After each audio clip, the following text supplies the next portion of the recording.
Hey everyone, welcome back. Today we are going to walk through one of the most important and most used functions in all of Excel, the sum function.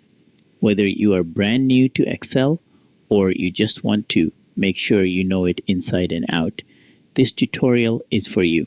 We are going to go step by step right here on screen, so follow along and try it yourself as we go. So, what is the sum function? Simply put, it adds numbers for you. Instead of typing equals A1 plus A2 plus A3 and continuing like that for every single row, you just write equals sum, give it a range, and Excel does all the adding instantly. The syntax is equals sum, open parenthesis, and inside the parentheses, you put the cells or numbers you want to add, then close the parenthesis. That is all there is to it. Let us start with the most common use case.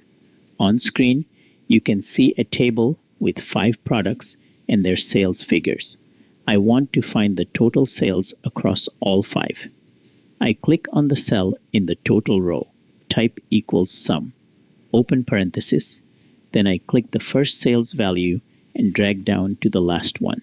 That gives me the range B11 colon B15, and I close the parenthesis and press enter. Excel immediately gives me the total. This is the heart of how sum works. You give it a range using a colon between the first and last cell, and it adds every number in between. Now, what if you do not want to add every number in a range? What if you only want specific cells? That is what step 3 shows us. Look at the monthly revenue table. I have January, February, March, and April, but I only want to total January and March. Instead of a colon, I use a comma to separate the cells I want. So I type equals SUM, open parenthesis, click January, type a comma, click March, close the parenthesis, and press enter. Excel adds just those two and ignores everything else. The comma is your way of saying these specific cells only. Step 4 takes it one level further. Here we have sales data for 3 regions split across 2 columns, Store A and Store B. I want one grand total that covers all 6 values.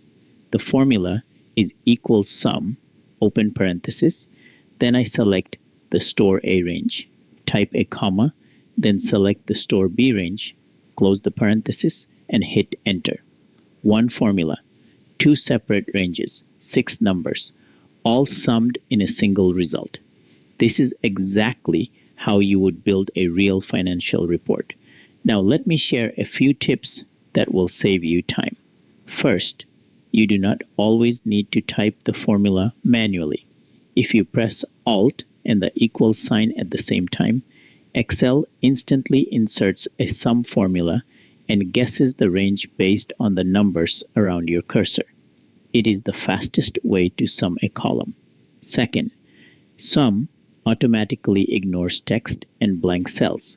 So if there is a label or an empty row mixed into your data, SUM will skip it without giving you an error.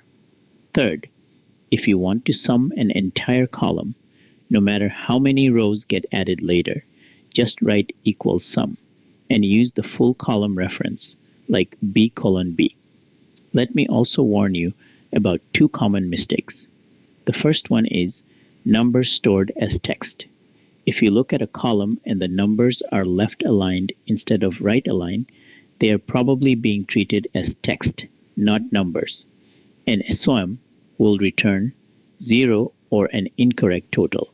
You need to fix the cell format first. The second mistake is a circular reference. That happens when you accidentally include the result cell inside its own sum range. For example, putting B16 inside a formula that is sitting in B16. Excel will warn you, but it is easy to do by accident when you are quickly dragging a selection. I have also left a quick reference table on screen that summarizes all the SUM patterns we covered. ranging from a simple range to specific cells to multiple ranges to whole columns. Feel free to pause the video and screenshot that table for your notes. And that is everything you need to master the sum function in Excel. It is simple, incredibly powerful, and you will use it in nearly every spreadsheet you ever build. If this helped you, give it a thumbs up and subscribe so you do not miss the next tutorial.